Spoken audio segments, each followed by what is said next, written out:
28 days of commemorating what women have done and what they continue to do. Why some people are feeling left out in this celebration. UATV starts right now.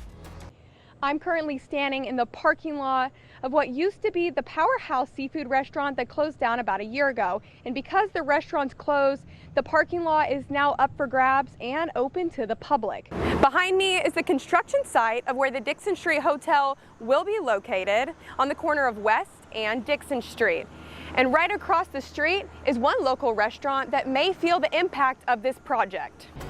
One organization on campus aims to help the move from abroad to the hill easier. How students can become a mentor. UATV starts right now. As this trend continues to rise, some may feel the pressure to use more retinol, more skincare, get chemical peels, or even go as far as preventative Botox. I'm currently standing in the parking lot of what used to be the Powerhouse seafood restaurant that closed down about a year ago. And because the restaurant's closed, the parking lot is now up for grabs and open to the public. But one private company is aiming to build an apartment complex right around the corner on Center and Gregg Street. The problem they're running into is no parking for their students that are going to be living there. Now, this company, Trinitas Ventures, proposed to the city of Fayetteville on Monday to use the Powerhouse parking lot for student reserve parking. But the planning commissioners rejected this. One manager for the city of Fayetteville says that if they cannot get this parking lot approved for their property, they're going to have to really redesign the plan for the apartment. They would not be able to build their current structure without providing the necessary parking, and this was meant to help fulfill their requirements. So they would have to likely make some pretty significant modifications to their plans for the apartment structure. The decisions by the Planning Commission were split down the middle, and those who voted against allowing the apartment to have this said that they want something more economically friendly for the city of Fayetteville here. But those who voted for this lot becoming a parking lot for the apartment complex said that because of the wires that hang over on this property, it's going to be really hard to build anything else here. Reporting live for UATV, I'm Jenna Swope. Since 1987, Women's History Month has been celebrated during the month of March. And I spoke with two Fayetteville individuals who say that they don't feel honored during this time due to their identity.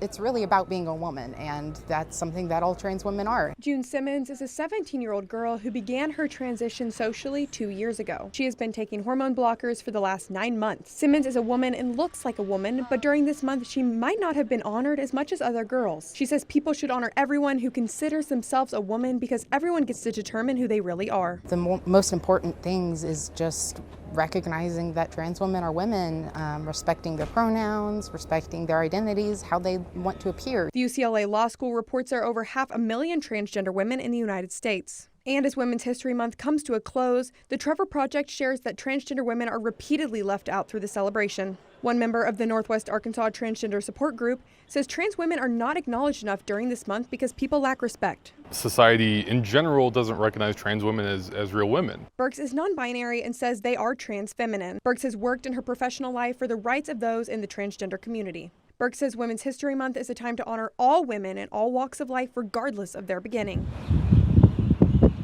Simmons says while the fight for trans women was important during this month, it doesn't end here. As she continues on her journey of transitioning into womanhood, she encourages everyone to notice these women just as much as anyone else. They exist for the whole year. It's not that we're just here for 1 month.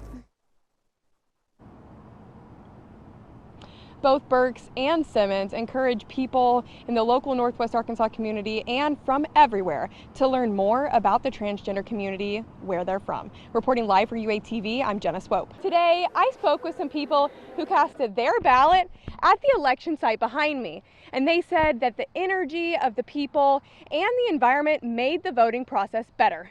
While election comes to a close, another one is just a few months away, and the preparations for that have already begun. We see races that are very, very close. The primary ballot included different races such as the presidential primaries and state-level elections.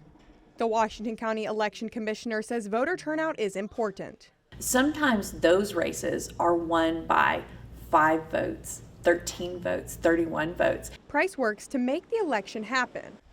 Yeah, for you to go up and down. She says her goal is to ensure everyone has the ability to vote so their voices can be heard. When you have easy access to voting and you get your voters registered, you get them out to the polls to vote on election day, then that is the contribution that the voters are making to our government. As local polls begin to close, the general election is just months away. Lots of work goes into making the polling sites function. The Benton County Election Commissioner says about 50 people from the community help to make sure the process is smooth. We have to make sure that we do a proper training with all of our poll workers. She says this training ranges from what is mandated by law to teaching those who work the elections how to approach situations with voters. Sometimes we do get angry voters for whatever reason. They've had a hard time finding us, or the person that they wanted to see on the ballot isn't on the ballot. Dennison believes the environment of the election sites can have a positive impact on those coming in to cast their vote. We just ask that they are a friendly face when coming through the doors.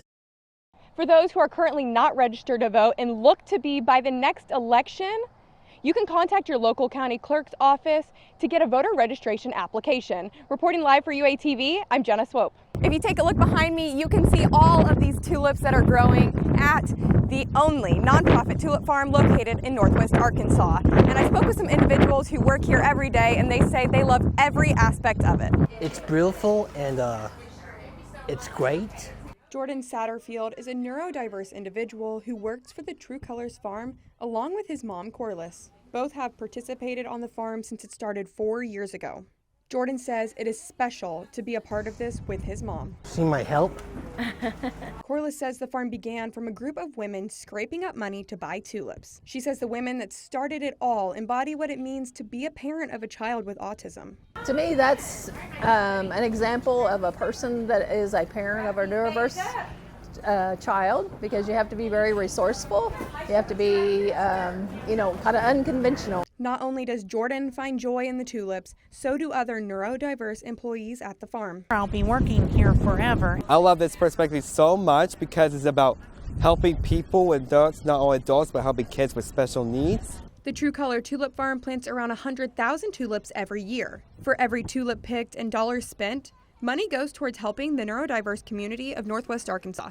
True Colors Farm is one event put on by Perspectability, which is a Northwest Arkansas nonprofit aimed at supporting neurodiverse adults in growing their own future. Corliss says being a part of this growing organization and True Colors Tulip Farm makes her proud. We've been able to expand our footprint, so to speak, and do additional things in the community. For those interested in picking their own bouquet of tulips, the farm is located in Centerton, Arkansas. Reporting for UATV, I'm Jenna Swope. Thousands of people woke up this morning with an SOS symbol on the right-hand side of their phone. The SOS sign meant that while there was a phone outage, they were also able to contact emergency personnel and make emergency phone calls. There were about 58,000 locations across the country that were impacted by these power outages. This meant that people were unable to get directions, they were unable to contact other people without Wi-Fi, and it also meant that they might have felt a sense of disconnect. These phone outages also impacted the police department in the way that they received 911 dispatch calls. The Fayetteville Police Department sergeant says that they have a system called Radar SOS that helps with 911 dispatch calls in an instance like this when the power is out. We have a system that plots the location and puts a phone number to it, obviously, so we can call back or send emergency responders to the location to investigate what's going on. The sergeant says that this did not impact the police department's ability to help the community today. And if something were to happen like this again, there is a text-to-call program that people can enroll in so that they are able to text the 911 dispatch, and then they are able to receive a separate number that they can call in case of an emergency. Now, even though the power is back on, that does not mean that Radar SOS will be going anywhere. It will continue to help people in the community in case of emergencies.